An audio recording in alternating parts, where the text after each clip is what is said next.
It was a late October evening, the kind where the air feels electric with anticipation. Kyle and his friend Liz were driving back from a small-town Halloween festival. The two had taken Kyle's old car, a worn but reliable '99 Ford that had survived countless road trips, but this particular trip would be different. As they cruised along the narrow, two-lane highway, the glow from the dashboard cast eerie shadows on their faces.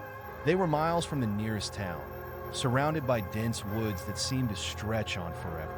The night was unusually quiet, save for the hum of the car's engine. Kyle glanced at the clock on the dashboard. 11:13 p.m. He shivered, though he wasn't cold. Something felt off. "Are you sure this is the right way?" Liz asked, her voice tight with unease.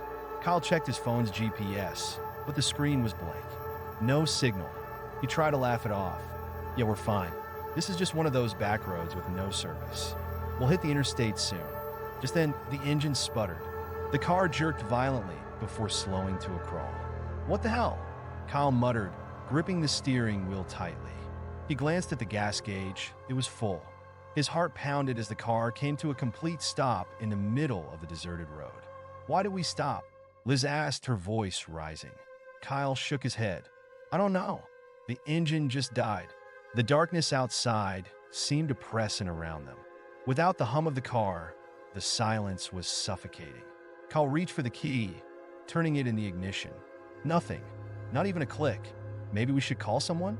Liz suggested, fumbling for her phone, but it too showed no service. Kyle nodded, his hands trembling slightly. "We'll have to wait until someone drives by." But no one came. For what felt like an eternity, they sat there, enveloped by the blackness. The woods around them seemed to breathe, shifting in the dim moonlight. Liz tapped her fingers nervously on the dashboard. After a while, the silence was broken by a faint sound, a soft tapping on the roof of the car. "Did you hear that?" Liz whispered, her eyes wide. Kyle nodded, his heart racing. "Maybe it's a tree branch," he suggested, though there were no trees close enough to the road to touch the car. The tapping grew louder, rhythmic, almost purposeful. Kyle swallowed hard. "Stay here," he said, grabbing the flashlight from the glove compartment. "I'm gonna check it out." Liz grabbed his arm, her voice shaking. "Don't. What if it's someone?" Kyle hesitated, but something primal in him urged him to confront whatever was out there. He opened the door slowly, the cold night air rushing in. The tapping stopped the moment his foot hit the pavement. He shone the flashlight around the car. Nothing, just the empty road, the tall grass swaying gently in the breeze, and the looming trees beyond. He took a deep breath and circled to the back of the car. Then he froze. There were handprints, dozens of them, smudged, dirty prints streaking across the trunk, the windows, the roof, like someone had been running their hands along the car.